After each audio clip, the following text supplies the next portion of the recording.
During the Second World War, the Soviet Union faced and defeated the Germans in history's bloodiest battles. To achieve success in the Great Patriotic War, the Soviets had to rely on and develop equipment for infantry, thus facing the most modern and experienced army in the world at the time. In today's video, we will look at the weapons most used by Red Army soldiers during World War II. The Mosin-Nagant M1891 rifle was one of the most iconic weapons of the Soviet infantry during the Second World War. Designed in the late 19th century, its sturdiness and reliability made it a valuable option for the extended conflict. The Mosin-Nagant was a bolt gun with a standard capacity of 5 shots. It had an effective range of up to 800 meters, ideal for combat at medium and long distances. Its strengths were its simplicity and durability, and it could withstand extreme conditions on the Eastern Front. But it had limitations. Its old-fashioned design required slow reloading and low-velocity ammunition, making it inefficient in close combat situations. Moreover, the lack of modern safety mechanisms was a risk for less experienced soldiers. Despite its weaknesses, the Mosin-Nagant was a symbol of Soviet resistance, with millions of units produced during the conflict. The PPSH-41 subcompact machine gun designed by Georgy Shipagin became one of the Red Army's most iconic weapons. Its high rate of fire and reliability in harsh conditions were vital for the Russians in the conflict. The PPSH-41 fired 7.62 by 25 mm ammunition in a 71-round drum magazine, or a 35-round box magazine. It had a remarkable rate of fire of 900 rounds per minute, ideal for close-range combat, especially in urban settings. But it also had drawbacks. Accuracy was limited, especially at longer ranges, and the high rate of fire could quickly deplete ammunition. In addition, the drum magazine was heavy and could be difficult to reload under pressure. Despite this, the PPSH-41's cost-effective production and ease of use helped offset the weaknesses. It became a benchmark weapon of the Soviet resistance, with over 6 million units produced during the war. The PM M1910 heavy machine gun was a weapon used by the Red Army during the Second World War. Originally adopted by the Imperial Russian Army in 1910, it kept its usefulness throughout several decades of conflict. The PM M1910 used powerful 7.62 by 54 mm ammunition and was water-cooled, allowing for a continuous rate of fire without overheating. This machine gun was usually placed in fixed defensive locations or on vehicles, providing devastating fire support for Soviet infantry. But the PM M1910 had downsides. It was heavy and impractical for rapid movement on the battlefield. The water cooling system, while effective, also required additional maintenance and could be vulnerable to enemy fire. Despite these limitations, the PM M1910 was crucial to Soviet defense during World War II. Its ability to maintain continuous fire and suppress enemy positions was a determining factor in many battles on the Eastern Front. The Degtyaryov light machine gun was crucial to the Red Army during the Second World War. Developed by Vasily Degtyaryov in the 1920s, the DP-27 stood out for its reliability and simplicity. Firing the heavy 7.62 by 54 mm ammunition, the DP-27 had a distinctive drum magazine on top, with a 47-shot capacity. The moderate rate of fire, at approximately 550 rounds per minute, helped keep the weapon relatively cool, minimizing overheating. But the drum magazine was bulky and time-consuming. Additionally, the bipod was fixed and fragile, limiting this weapon's versatility and durability on the battlefield. But the DP-27 was highly valued for its robustness and dependability. It could withstand dirt, mud, and extreme weather conditions, vital features on the harsh battlefields of the Eastern Front.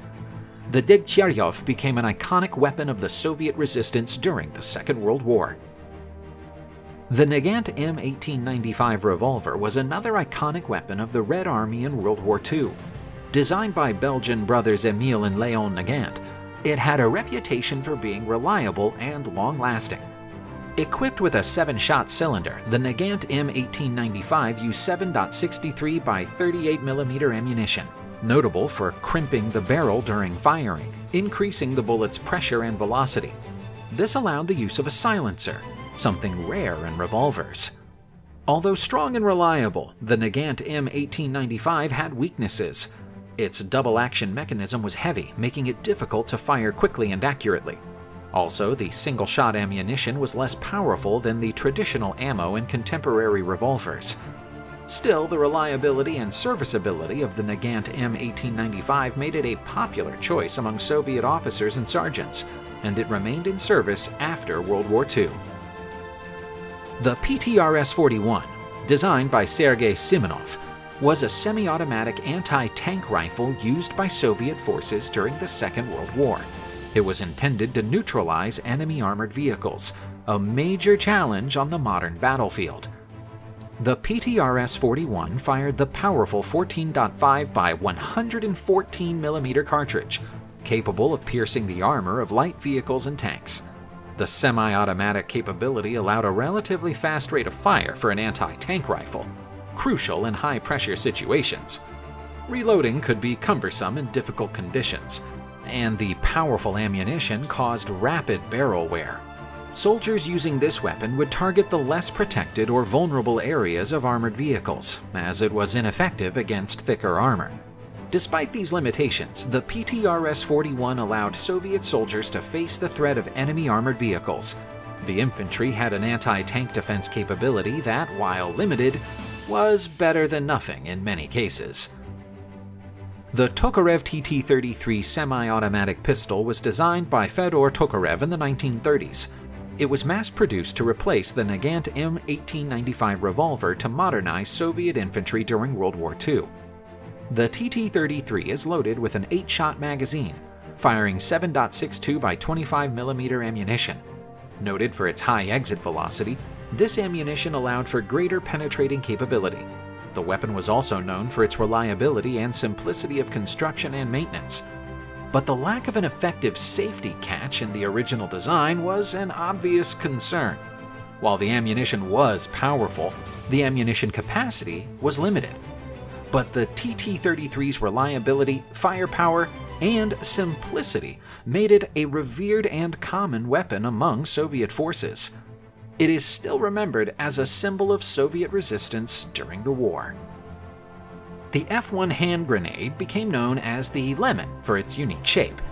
This fragmentation grenade was engineered to inflict maximum damage on the enemy, despite the relatively small explosive charge. The F-1 contained about 60 grams of TNT, encased in a thick, segmented casing. When detonated, the casing fragmented into lethal pieces, projecting the shrapnel in every direction.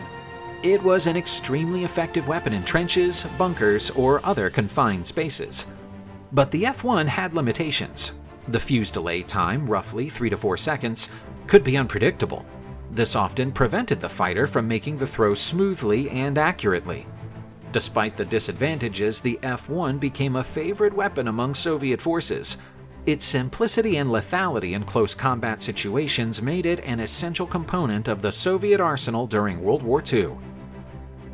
The SVT-40 semi-automatic rifle, designed by Sergei Simonov, was a renowned weapon in the Red Army during the Second World War. Allowing Soviet soldiers a greater rate of fire, the SVT-40 was a significant breakthrough in infantry combat capability. The SVT-40 fired the 7.62 by 54 mm cartridge and had a standard capacity for 10 rounds and could be quickly reloaded via stripper clips. Its rate of fire and effective range made it a potent weapon in medium-range combat. But the SVT-40 had drawbacks. Although it was an advanced weapon, it was complex and delicate, requiring frequent maintenance and care. It was also more expensive and time-consuming to produce, making large-scale distribution difficult. Despite these challenges, the SVT-40 proved effective on the battlefield. Still, it was replaced by the more robust and easier-to-produce AK-47 after the war. During the conflict, the Soviets had plenty of work to do to modernize their arsenal while their country was under German onslaught. But the war improvements made the Red Army a military superpower. In your opinion, which of these weapons was most important for the Communists' triumph over the German army?